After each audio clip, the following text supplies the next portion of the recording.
Imagine giving up when they told us to quit. We were built for this. Built by the red stick, baby. Let's show them our purpose.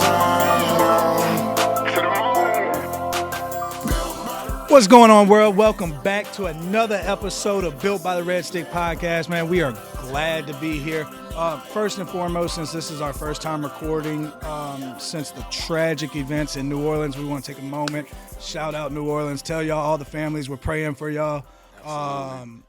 Shout out all the first responders and everybody who took action to kind of, I guess, not minimize, but keep the damage as little as possible. We always say we were built by the red stick, but we're standing with NOLA today, man. We're standing with NOLA, man. Our thoughts and prayers are with the families affected.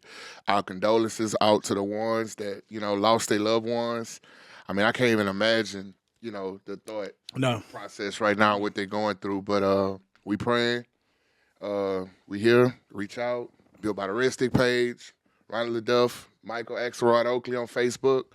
Let us know if there's anything that we can do. And we're back for another episode. And we got the traditional alley-oop to the best introduction person on this side of the Mississippi. Hey. Mr. Ronnie LaDuff, tell us who we got today. So we told him, we teased it. We told him we was going to start the new year off with some fire guests. Fire. And we came out swinging for this one, right? We came out swinging. We got Miss Joi Plain in the Miss Capital area. She runs it in my eyes, right? I think she runs it, right? The LCSW. I don't even know what that means, but clearly it means a licensed clinical social worker. So if it's 4 words, you got to go to school for 4 years for each word. I don't know. But ladies and gentlemen, we have Miss Joi Plain in the building. Welcome. Let's give her a great Built by the Red Stick hand clap. Miss Joi. Hi. What is going on? Nothing. So, I probably ain't do a good job at explaining your title and what you actually do. So for our beautiful listeners, why don't you go ahead and tell them, what does that mean and what does your job entail with Capital Area? You did an excellent job. You did better than anybody else ever.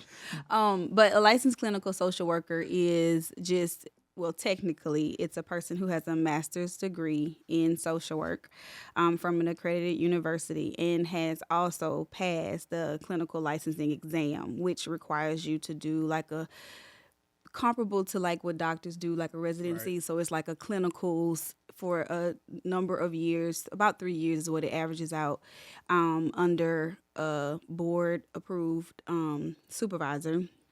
clinical supervisor. And then once you go through that, you take your test, and if you pass it, then you become a clinical social worker. And a clinical social worker is basically the terminal license of a social worker, and you can diagnose, you can treat, you can have certain specialties, and private practice. Because as an LMSW, you cannot, correct? Cannot. He's just showing off his knowledge that he know more than me. That's all he's doing. No, that's not what it is. But yeah. So that's what a clinical social worker is, basically. But at Capital Area, I work mainly with adult mental health and substance abuse patients. Right now, I'm in administration, so I'm more on the macro side, policy, client, and staff advocacy. What they're supposed to be doing. Well, not so much. More so walking alongside, and so a lot of times with one of my passions, and I kind of organically got into this, is to bridge the gap between administration and clinical practice, because so many times there's a huge gap, because you have a lot of people that's in business administration that's making rules and laws and policies for how, because it is a business, right? So there's this merging that goes on that sometimes creates this huge gap of yes, it should run like this so that, the business can run. But when you're looking at client services, staff, practicality, interventions, it just doesn't always work well. And so you have this kind of tug of war all the time of like, yeah, this is how it should go. But when you go and you put it in practice, the staff is burnt out, the clients aren't getting what they need. It's so you have to find this middle ground. And I have this unique position where I have been in direct practice. I'm young enough to know like in recent days how things are and what the needs are of the community. I'm not like, no shade to older practitioners, but I'm not like 75 years old and practiced 30 years ago, so I'm out of touch. But I'm younger, so I know the thing is to adapt to the new generation of addicts and alcoholics, because it is different, and the generation that we are treating now is different. Very versus much so. So I'm in recovery. If I can continue to do what I'm supposed to be doing, March will make 9 years. Congratulations. Thank you. It's a long time, man. And so, like, when I got sober, it was, and it worked for me. It was the in your face, like, kind of, I guess, a little shame-based therapy. And so when I started transitioning into like the role of working in the treatment industry and stuff, like that was kind of my go-to, because I operated within what worked for me and what I kind of learned under. And as I've evolved and as I've built to elevate and tried to do different things, like that's the mindset that I've drifted to. And it's crazy that you say the bridge, because I've talked to Ronnie about this probably more times than I care to count. Like that's what I love about what I do, is because I've had clinical work. I also have a very business-minded orientation, but I find the best facilities and the best way to help people is when those two things marry. Because yes, we got to keep the lights on to help people, but you can keep the lights on with those patients still being patients, not bed numbers. Yep. That's it. Yep. And so like I rock with you on that. Well, the other part too is like the people doing the work. Yeah. You know, that's another part that I don't forget. Yes, I'm always client-centered, but I always have to remember, before a client can get help, the staff has to be healthy. And so I don't think they listening. You got say to it again for the people in the back. say that part again. excuse me. Before, I'm literal, so I'm gonna do it for real. Before anybody can really get real help, the staff has to be healthy. I mean from the time someone walks through the door, there has to be a certain energy in a place. Absolutely. That kind of, it's almost like church. I mean, I don't want to be religious, but it's to me, recovery is like spirituality. It's very personal, but it's also a very shared experience. Absolutely. So if I walk into a church today and I don't feel welcomed, and I don't feel even though, yes, logically, I know the people sitting in there has nothing to do with me. Right? People rolling their eyes at me has nothing to do with me. Right. But it makes a difference for me to walk into a place and someone say hello, and someone say, how are you doing today? It could just make the world of a difference. And so, but when you walk into a facility and you have the hustle and bustle of paperwork, and someone is flying past you because they're trying to hurry up and go do this, they're not even saying hello. You just standing there waiting for somebody to tell you what to do. That's kind of where I fit in. I come in and I pay attention to those types of processes. I try to. She bring the positive energy, baby. I gotta pay for the morale. You seen all the letters? You seen them letters? So you briefly touched on something when you was, explaining that. So how did you go from dance captain of our high school team? Me and Miss Joy went to school together, ladies and gentlemen. Went to high school together. So I know somebody that's important and that's, up there in the ranks. He's extra. So He's extra. He's extra. How did you go from that to bridging the gap, like you spoke about? Like, where did that drive come from that say, you know what, like, I want to do this? And working with mental health and that's and not substance abuse. Just jumping. It's not the most luxurious, So, I knew I wanted to do this. I didn't know it was this. I'll say that. I didn't know it was this. So you just wanted to help people. But I knew it was this. Okay. In the 8th grade. Oh, wow. In the 8th grade. And I'm going to tell you what it was. We had a program. I went to Strummer Middle Magnet, and there was a group of professionals. I can't remember what it was, but we loaded up on a bus, and we went and we like visited these different professionals. And one of them was a Black woman. She was a psychiatrist. And I talked to her, and we were just talking, and it was something about her that just appealed to me. And from that day forward, I was like, I know this is what I want to do. I don't know if at that time it was that I was intrigued by her office or by the fact that she was a boss lady and she just seemed all like pretty and dressed nice. I don't know what it was, but I knew that it made an appeal to me, and it never left. And so I pretty much knew for the majority of my life that I wanted to be in some type of helping field. Initially, I wanted to be a psychiatrist. And that evolved from psychiatrist to social worker because I started out working with Louisiana Rehab Services. And so I would work with psychiatrists a lot. And I developed a very close relationship with one of the psychiatrists that we worked with. And he would always ask me, because I would ask a lot of questions. And he'd say, you sound like you really want to work with people. And I'm like, well, don't you do that? And he was like, not really. Yeah. And he was like, I make money by running tests. That's it. He was like, my social workers are the ones who work with the people. And he was like, it's kind of similar to doctors and nurses. Mm-hmm. The doctors come in and do the important stuff. Mm-hmm. They write the paperwork. They write the prescriptions. The nurses tell them what they need. Right. And he said, you think that, he was like, I really do believe you need to look into social work. And I already had a master's degree in criminal justice. So you got 2 master's degrees? I do. And I was like, man... I was like, so he was like, you need to look into it. So I looked into it. I went back to school. I finished, and that's how it evolved. And when I went to Capital Area, so my true, like number one, even though I don't do this directly, is corrections. I love working with individuals who are judicially involved. It's just one of my greatest passions. And when I do, if I do some form of private practice, that would be my pro bono. It's to work with families who are going through the judicial system, not just the individual, but their families, because I do think that's a population that nobody pay attention to. Nobody cares about the wives, the children, the mothers, the fathers who are impacted by their children, husbands, sons going to prison. Mm-hmm. So with that being said, do you think we'll ever get to a point where the judicial system and the substance abuse and mental health treatment world actually can coexist and actually create some real positive change, or we're just going to continue to treat mental health and substance abuse like if we lock them up for 4 or 5 years, it'll make everything better? I think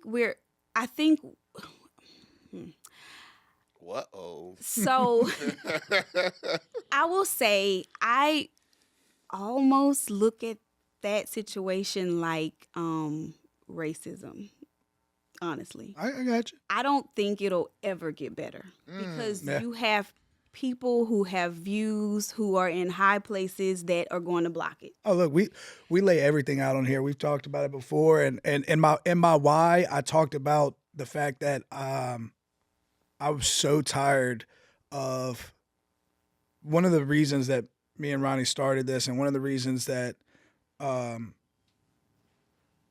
I say it all the time, I'm not naive to the fact that I am granted certain differences that Ronnie wasn't. Mm-hmm. I'm also not naive to the fact that as we grew up, there were cultural differences in the manner in which we learned about mental health and the manner in which we learned about substance abuse.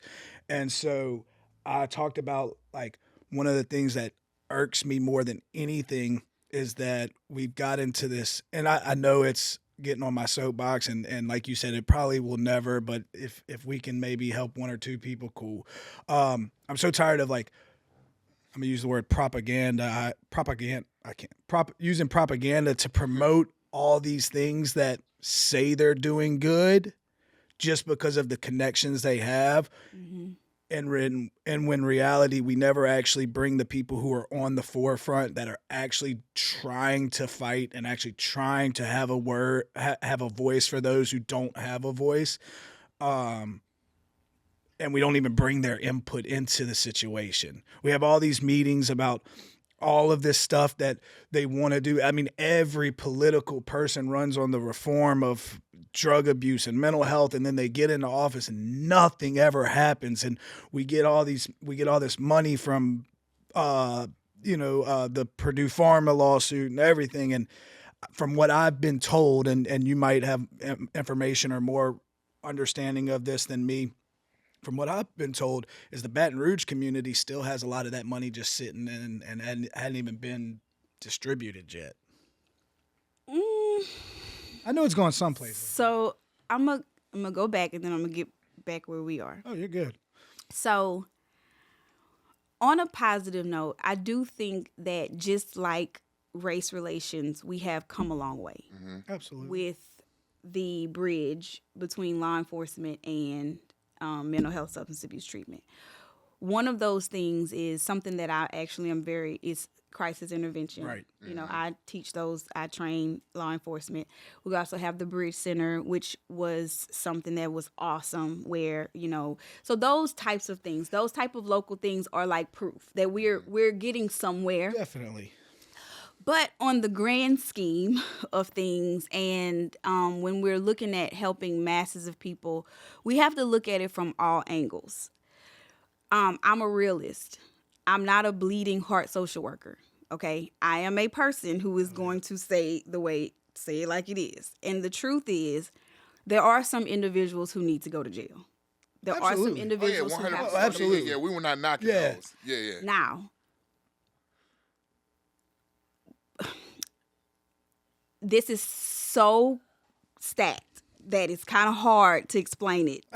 But the prison and jail environment is so deprived of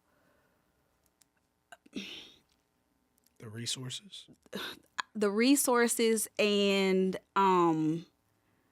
rehabilitation that any individual will resort to manipulation to get what they want. Absolutely. Right? So even the best of person who is in there for a traffic ticket, who never did any major crime, may result in doing and saying things to manipulate the system in that environment. The environment does it to a person, right? Right. So what happens is this person goes to that environment, they resort to manipulation, which then waters down the ability to really use or, be effective in that environment when trying to merge it, right?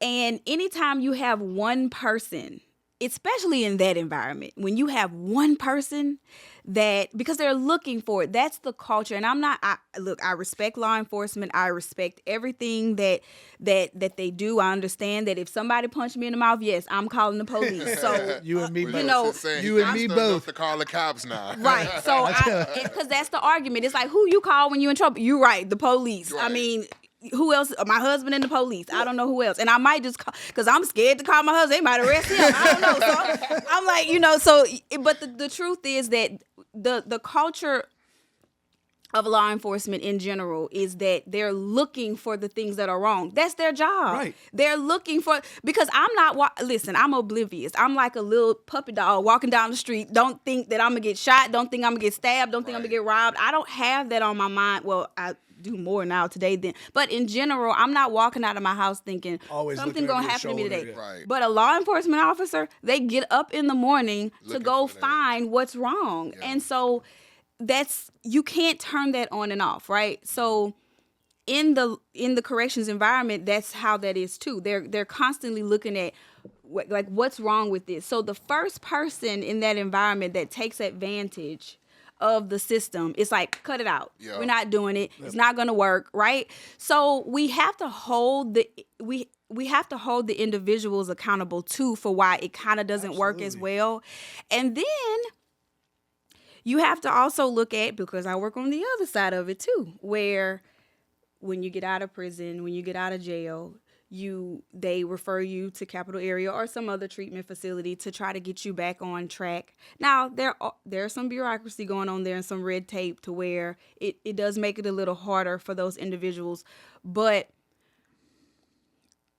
sometimes those individuals don't take advantage of the resources as well. Absolutely. And so it's just one of those things where we're not going, as long as the society is hell bent on wanting those individuals to prove that this can work, it's not going to work. Yeah. What we have to do is we have to, as the people who are the change makers, just stick with it. It's just like personal change. You can't, as soon as something go wrong, you can't say this not gonna work, I give up, right? We as the change makers have to come together. So myself, right, law enforcement, the federal government, corrections, all these people have to sit at the table and be serious about how can we work together to make this work. And when we have those individuals, this is how I train staff. This is how I train develop programs. Is this: you have to make an environment. You have to create an environment where the person who doesn't conform to that environment becomes exiled. It's not cool to not do the right thing, right? But in order to do that, you have to stick with it. You have to consistently say, no, we're going to keep doing this. And if you don't conform, then you're the only one going to go back to jail. We're not going to make everybody go back to jail. You're going to go back to jail. The other part to this is we have to stop being so quick to say, if you mess up, you're going to go to jail. We have to say, if you mess up, you're going to go back to treatment. I don't care if you finish 20 weeks of it. You're going to start back at 1. See, the problem in that lies is where you kind of started, is that the actual people that are creating the policies that would, because I've talked about that till I'm blue in the face. Like, that is, so you said something, the realism part, right? Where you have this aspect, but you also have this aspect, right? So I've been told by a mentor of mine that I operate in a world of idealism in my brain. And that's not a bad thing. It's not. Actually. It's not. And it's not. And it's helped me build a lot of things. But I'm also, I don't want to use, for lack of a better term, not jaded to the fact where I've given up on what I do, but it's jaded me to the fact of like real understanding. And so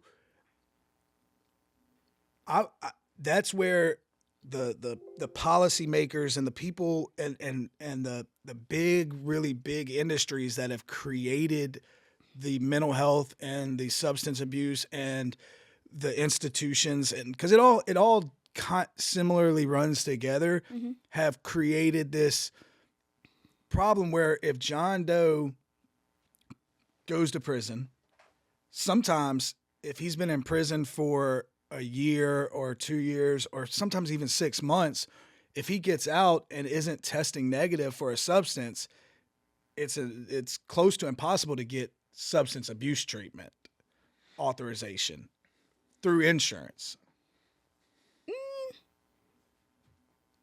That hasn't been my experience. I need your UR person. Do tell. Well, it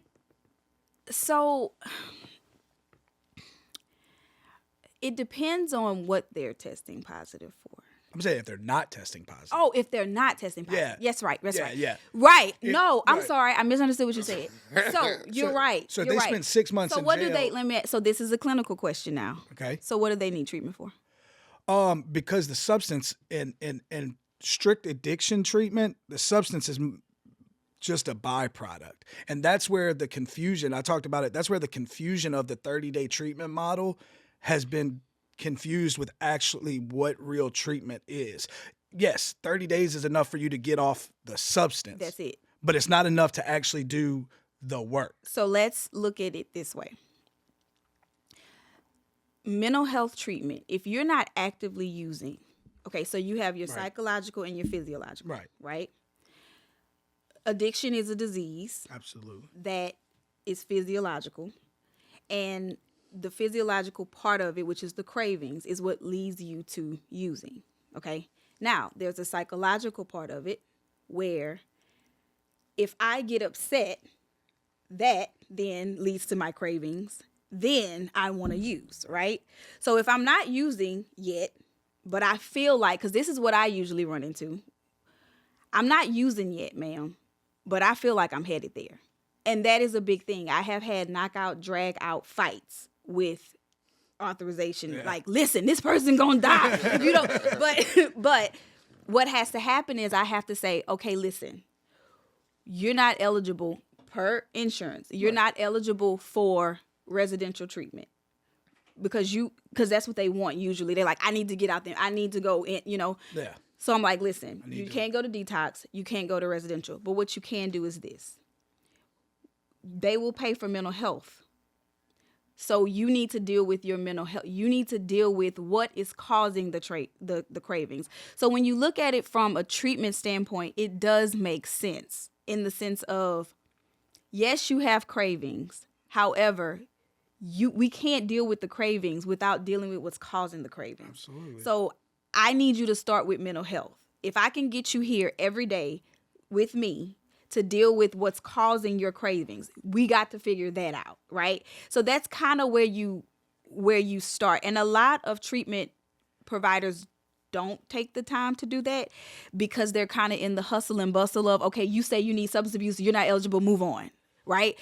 That's not how I operate. It's in the bed, baby. Which is my favorite thing about like what we try to do, and we talk about it all the time, and Ronnie's been really open about it, is breaking the stigma amongst those people with the mental health. Because you'll see a lot of, and I don't know about in your case, and I won't speak for you, but in where I work, I see a lot of people who come in and they're willing to admit that they have substance abuse problems. But I'm not saying I don't have no mental health problem. That's crazy. That's crazy. That's where I come in. Right. Yeah. And it's not for me to tell you do. Right? There's something called motivational interviewing. Absolutely. Where, and I'm gonna tell you, I am so serious about meeting people where they are. Absolutely. I say this all the time, and my biggest growth point. My group laugh at me every time I say this. I say, if somebody were to sit in front of me and say, I'm gonna go smoke crack today, and I'll say, well, let me know how that work out for you tomorrow. Yep. Call me tomorrow. Let me know how it go. Or good for you. I wish I had something to, listen, I will say stuff like that because it's like, listen, I'm with you. Who am I to tell you that that's not what's best for you? Right. I need you to tell me that, right? And so with that, it turns into, okay, listen, this is, first of all, you don't lie to people. I can't tell you I'm going to help you. I don't know if I can help you or not. Right. I don't know. So, but what I can tell you is this. Here are your options, okay? Insurance is not going to pay for this. I understand this is what you want, right? Insurance is not going to pay for this. So that's unless you can pay for it out of pocket, right? That's not an option. So let's look at what we do have, right? Do you have a family member that you can trust that you can go stay the night with? Mm-hmm. If is that an option, we can call them on the phone right now. We can get them here. We can talk together. We can come up with a plan. We can, in the meantime, sometimes you have to manipulate people a little bit, right? I don't have to tell you you have a mental health problem, but if you are desperate enough, I can say this is the help I can provide for you, right?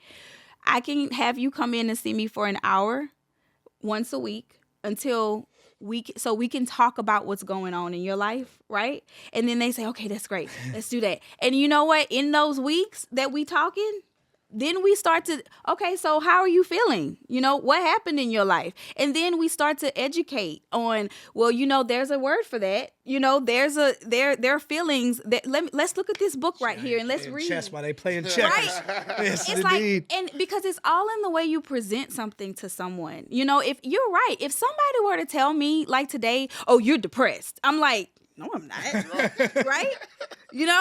But if someone were to say, are you feeling sad? Yeah, I am kind of sad. Do you know why? Not really. I just woke up kind of feeling like that. Oh, I feel like that sometimes. And my doctor told me that, it's like, it's all in the way you discuss things and it rolls out. You have, and that's part of the craft, Absolutely. of social working and just being a person in general. I don't see social work as a profession, quite honestly. Okay, let me rephrase that. I do see social work as a profession, and I respect social work as a profession. What I'm trying to say is that I don't see it for me as a job. It's a passion. I don't see it as it's a passion. Every day. I walk this walk every day. All day. Right? If I see someone Whether you're in on the need, clock or not. right. And so it's just who you are to a certain degree. I can spot a social worker who's not really a social worker. And that's the person who is, I just need to document the right way. Right. I just need to document the right way. I just need to hurry up and get you in, get my 15 minutes to bill and get you out of here. You see it in the people they treat. You see it in the way that they work, and there are things for those social workers to do. It's just not with clients. Yeah. I mean, go find some policies to read and write. So... She said what everybody's thinking. Well, it's no, all good. it's the truth, and so you don't have to let it go. But that's the beauty in social working. It's so many things. I promise you, if before I die, if I could make every single profession from a plant down to janitorial service realize that it's beneficial to have a social worker on staff, I would do it, because it is. I mean, it's never a bad idea from macro to micro.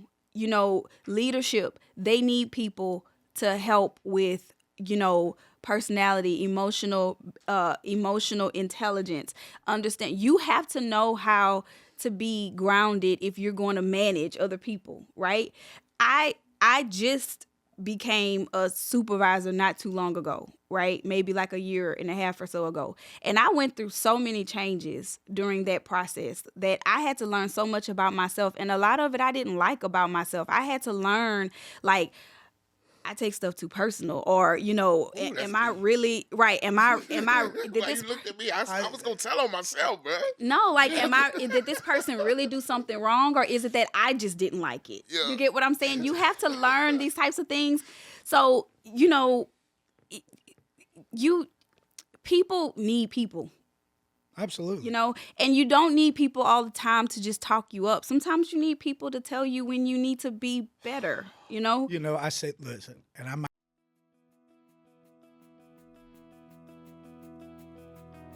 Welcome to Elevate, a place for people like you, built by people just like you. We're committed to helping all elevate from the destruction of addiction. I hope I would give somebody who's either new in recovery or that's currently struggling with addiction, as today can be the last day.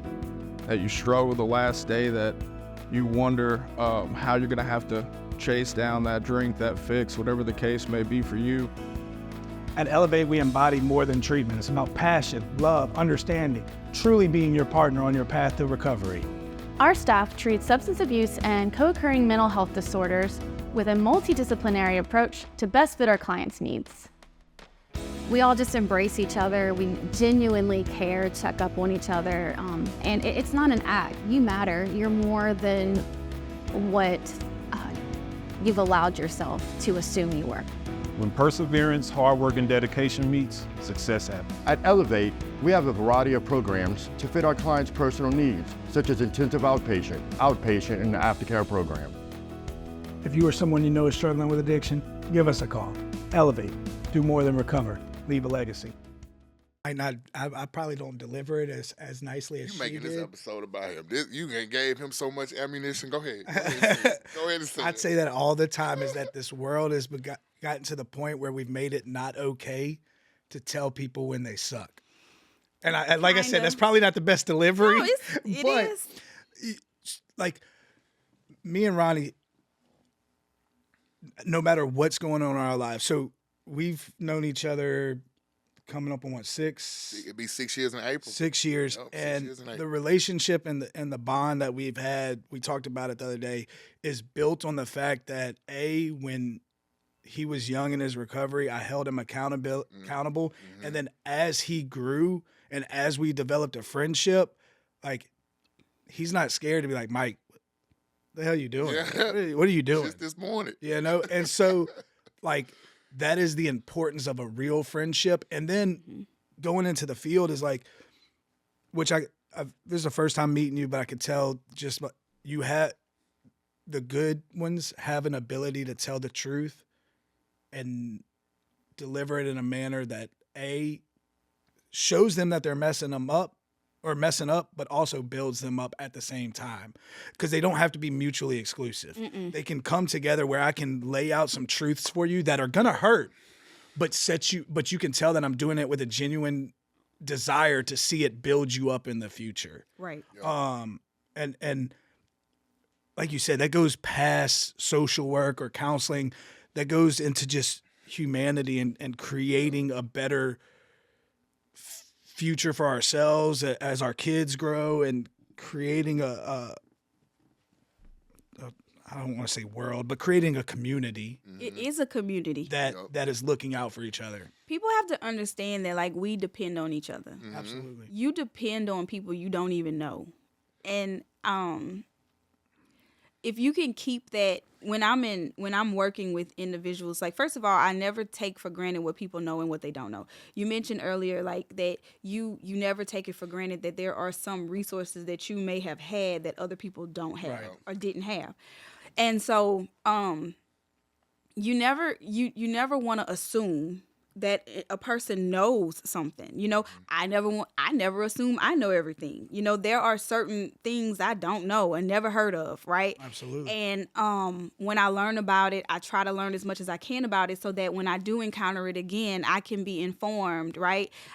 I never one thing I never say is, like, I understand, because sometimes I don't. You know, I don't understand what you're going through. But what I do understand, I talked to Ronnie about this the other day, something I really wanted to touch on is this. You mentioned earlier that when you went through your recovery, you said you made it clear, like, it worked for me.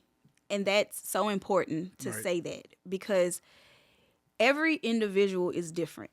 We might have 20 things similar, but there might be one minute difference between the two of us that makes the world of a difference between how I travel through life and how you travel through life.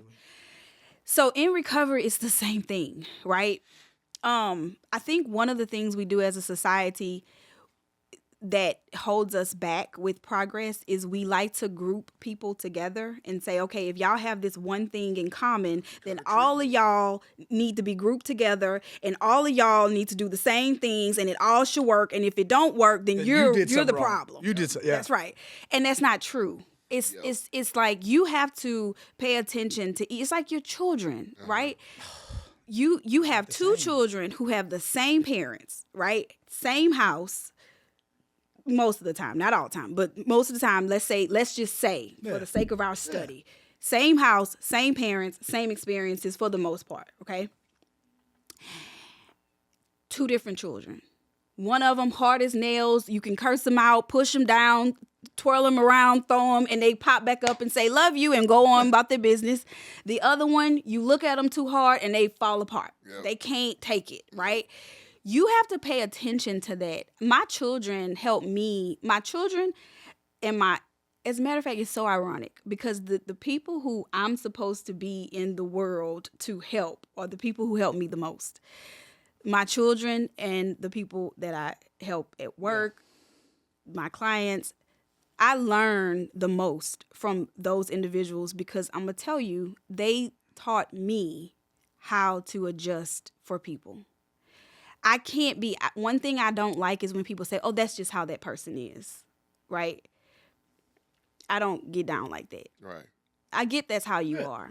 But here's the thing, you're going to die alone. And because everybody's not going to, because people have a right and a choice to not want to deal with you. Mm-hmm. If you don't choose, and it may be hard, you know, you don't give up on people right away. You give them a chance, because it may take them a minute to really come back and say, hey, look, you know what? You were right. I'm sorry. Sometimes you have to lose a person in order to realize how important they were for you, right? And you know what? If that person says to you, well, you know what? Nope, I don't do that. I don't hate you. I forgive you. But no, we can't be friends. You have to accept that and move on and learn from that. Or that person might say, you know, I forgive you, let's start over, and you can move on from there. But life is about adjusting for people, whether you're in the helping environment, or if you are just a friend. It's about walking alongside someone and saying, you tell me what you need from me. And that's the question that I always ask. What do you need from me? And it might be, I just need to have somewhere to go once a week so that I have something to look forward to, because my life is empty and I have no friends. And I say, fine. I just need that one person who will listen to me. And I'll tell you this, and I'm not too proud to admit it. Like, I was for probably until the last, Elevate's about to be 4 years old. 4? 4 already? Yeah, I think no, it's 4. 2021. Yeah, so it's 4. About to be 4. And so when I had the transition from the facility I was working at before to Elevate, I had this 9-month period where I was unemployed. It was in the middle of COVID. I had poured so much into the other facility it was my life and everything.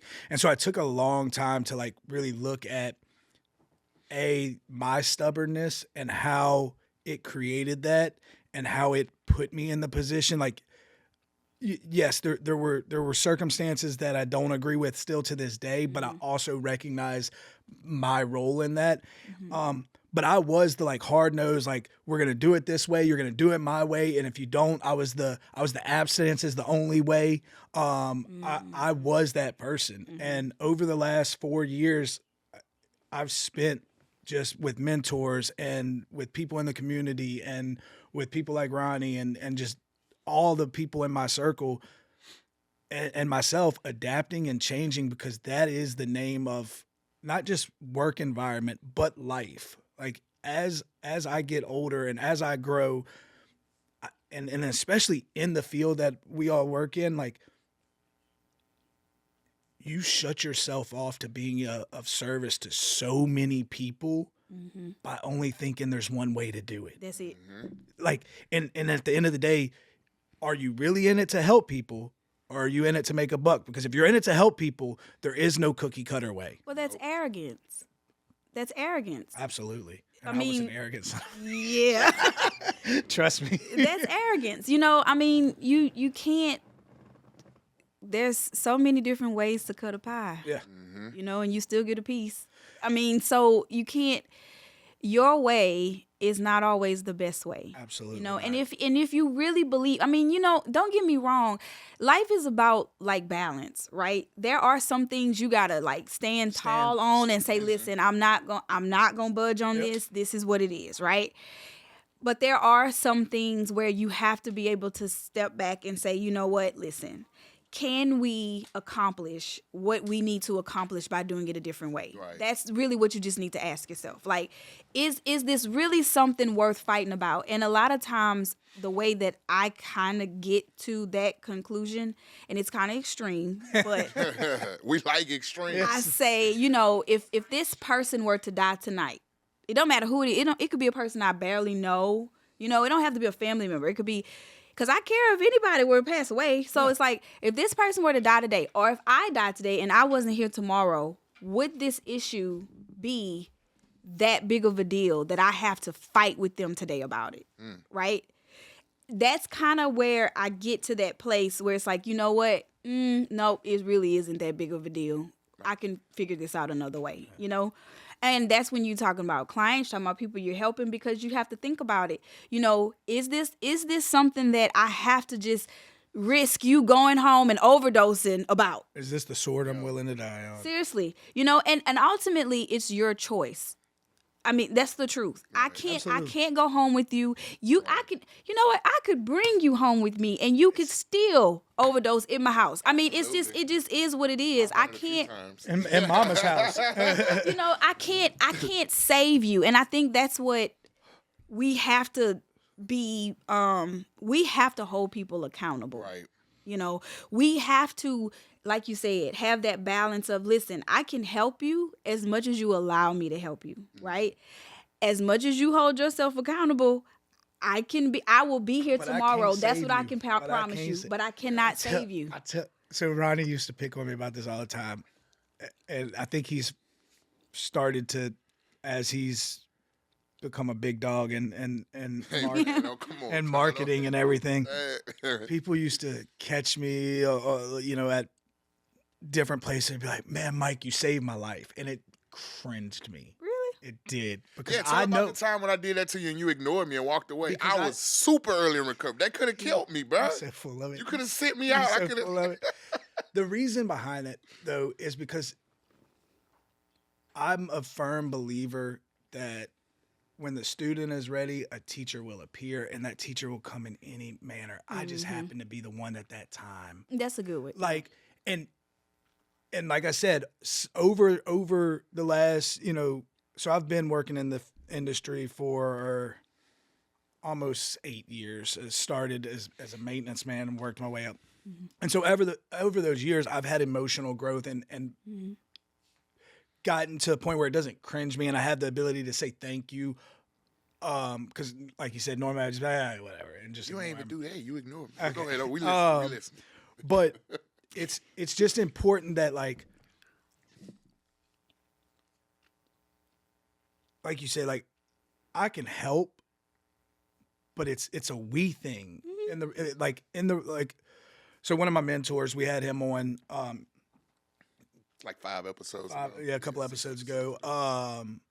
He's really big on the relationships that we create in the world. Mm-hmm. And the therapeutic relationship and the mentor and mentee relationship, and then the 12-step, the sponsor and sponsee relationship are vital in recovery, but they're also very reciprocal, a good one and healthy one. Mm-hmm. Like you said, a lot of the thing, like, you learn stuff from your clients.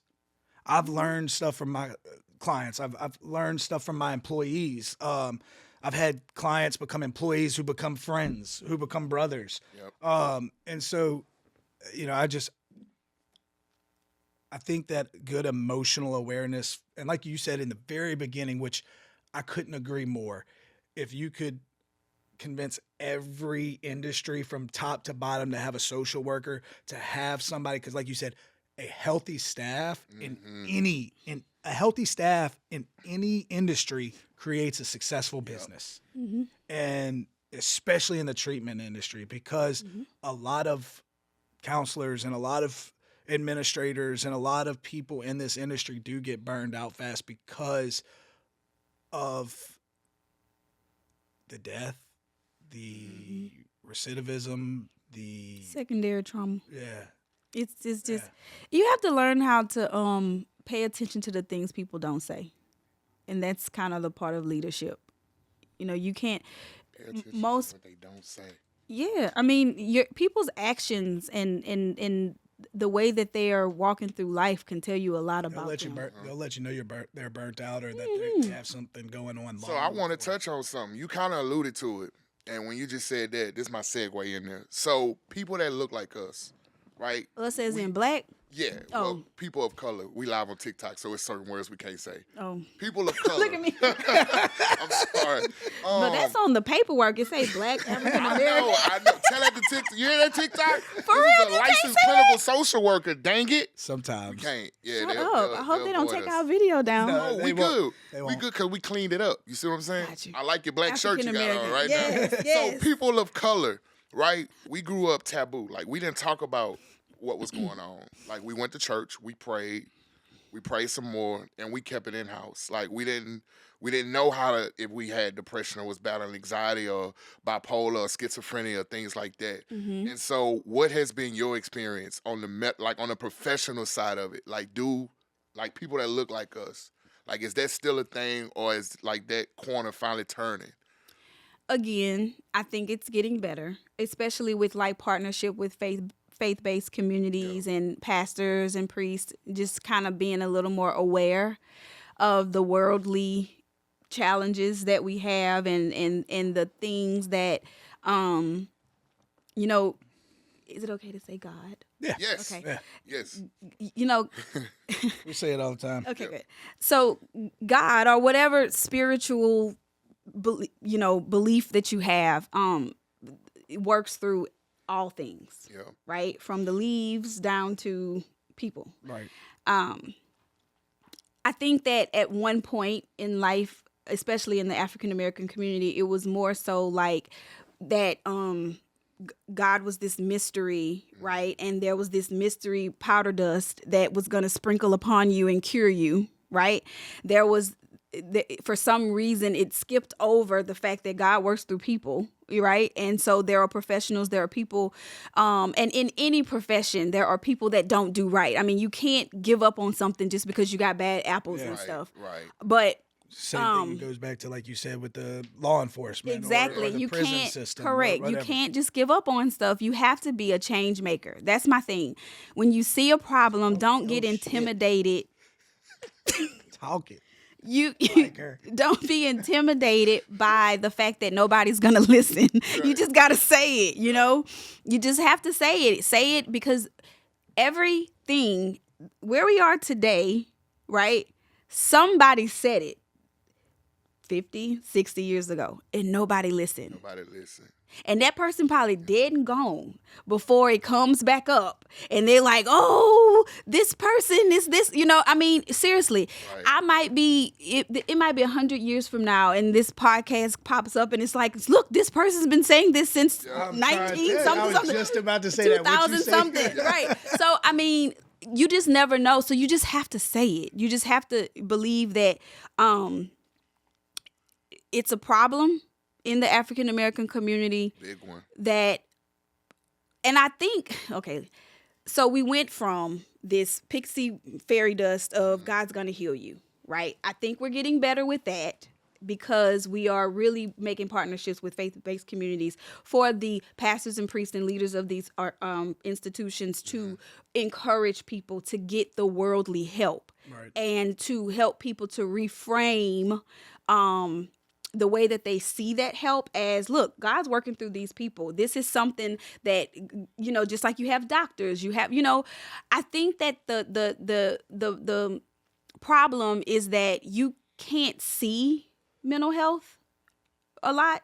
Yep. And then a lot of times when until it's too late. And when you start to see the signs, right, sometimes it's intermittent. So it's like you might have an episode and then you're fine for a while. And when you have, like I know for myself being African American, the one thing that we want is for people to be okay. Right? So the moment that you're okay, right? You're fine. Oh, that person's fine. They fine. They had that little problem back in the day and they good now, right? And so every time that person kind of gets out of the episode, they're cured again. God cured them. And then they have another episode and that's the devil. And then you got to fight the devil and God's cured you. I mean, it's like, it's just this back and forth thing. And so like I said, I think we're getting better. I don't think we're where we need to be just because of the clients that I see. It's almost like a battle, you know, this whole morality thing, you know, if I'm not getting better, then God's taking his hands off of me. I'm guilty. I have some curse on me. I've done something wrong. You know, it's really hard for people to accept the fact that they have something going on with them that they can't control. And that's it just why, really is. That's why I speak about it every chance I get on this platform when I'm speaking to clients. Like, I'm 5 years sober now, and I still get episodes. Just a month and a half ago, I hit a wall. Yeah. You know what I mean? So, like, it wasn't just the drugs. Like, stuff go on, but I do what I need to do to take care of it. Life is stressful. Oh, I mean, you can't. And you need people around you that are willing to listen to you, right? You know, you're going to have, one of the things that I hear my clients tell me a lot when I talk to them about, like, okay, well, how is your family supportive? Like, because I need to know so I can know how to help in that aspect. Because a lot of times people's own family will push them back into a place that's unhealthy for them because they're wanting them to believe they're okay and they don't have anyone to really, or they feel like something's wrong with them for even trying to explain what's going on with them. And I'll say, you know, how is your family supporting? And they'll say, well, you know, my mom tells me, you know, I'm just being crazy or I know what I'm doing. I need to, and she don't understand, you know. And the sad part about it is you know, you want to try to help an individual, but a lot of times you can help that person sitting right in front of you, but they're not going to be in front of me forever. Nope. Right? They're going to spend majority of their time around the people that they live, that in their family, that they live with, in their community, right? And for African Americans in particular, I know relationships are very important. Okay? And so if I'm sitting here as a professional, you already have this kind of view of me like, oh, she don't know. She don't have, she don't know what I'm going through. She looked like she just done had everything she wanted in the world, right? You don't know this for sure, but you're already building this up for yourself because you're already setting yourself up for why this not going to work, right? So if you, and I'm sitting here telling you, well, you got to go and try to talk to your parents. For that person, that might be non-existent. There is no talking to my parents. What does that even mean? My parents don't sit and talk to me. And that's hard for me, even me. I have to acknowledge when I genuinely do not understand a certain dynamic, right? I have to educate myself. I have to ask questions and say, well, what does that look like? Do you guys even communicate? No, they don't. I don't talk to my parents. They call me when they need something, or I may call them, or we may see each other at barbecues, and that's pretty much it. In the house, we just kind of coexist. And I have to learn how to navigate those situations because, and I worry about those individuals, and it's hard.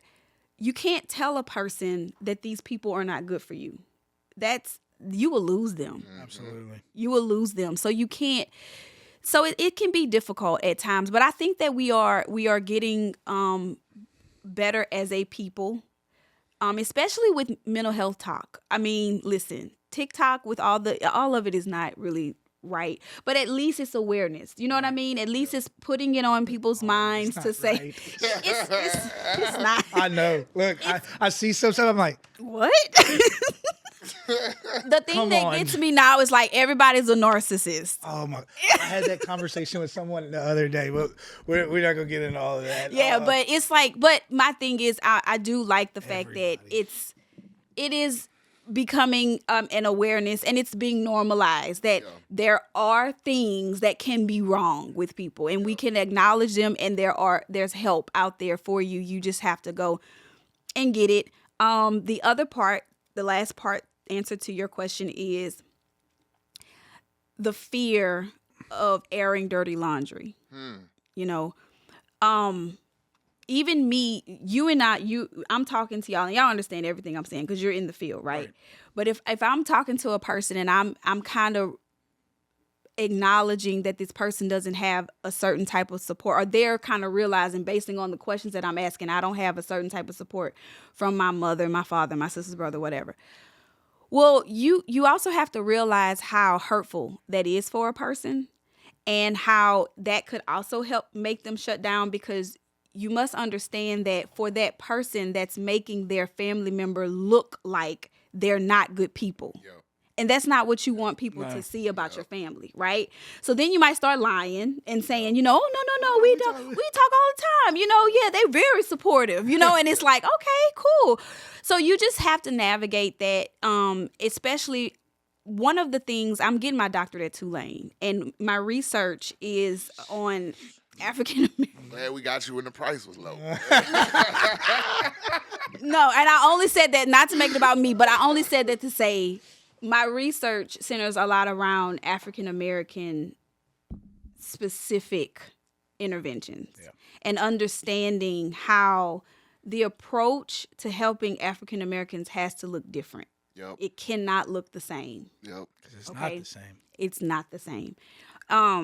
There are clear differences in the way that we interpret help, okay? And there are clear differences in how our family looks at this type of help. Mm-hmm. I mean, and it's not just with mental health, it's with medical too. I mean, you have to understand that even when a child gets hurt in a Black household, and this may be in other households too, African American household, bringing a child to the hospital to say, oh, they broke their arm. You see what I'm saying? That's scary. It is. You look at neglect or what. Right? Yep. And so it's like don't tell them what be going on in our house, or and then a lot of times when you start to dig into your life, when you go somewhere by yourself and you start to get this help, and they're like, okay, well, let's talk about your life. Let's talk about what has happened and what has gone on. It's a little bit intimidating because you feel like you're betraying your family. We was taught to not say nothing. Correct. You feel like you are betraying your family. And so we have to acknowledge that when we are providing services to persons of color, because, it's a real thing. This was some good stuff, bro. Absolutely. And we could probably go on for hours and hours and hours because I have thoroughly enjoyed you and your conversation. But unfortunately, we have a time limit. And sponsors don't love us that much to keep us going for 2 hours. Yeah. World, y'all make sure to tune in. We've got a banger coming to y'all. We are in January and we have reached our goal. So y'all know what that means. That at some point we get 2 more pair of shoes and 2 Built by the Red Stick shirts. We're going to initiate the conversation. 2 winners. 2 winners. 4 items. 4 items. 2 winners, 4 items. And we are going to initiate the contest soon. We love y'all, and we always love y'all. Miss Joyce, anything you want to say before we take it out? Thank you. It was a pleasure having you. And look, we love y'all. We see y'all. We appreciate y'all. Let's continue running them subscribers up. Let's continue running the likes up, the shares. Our heart, again, goes out to the people affected in the New Orleans tragedy. And as always, we'll be back at the same time, at the same place, with the same producer, Built by the Red Stick, led by Courage. We love y'all.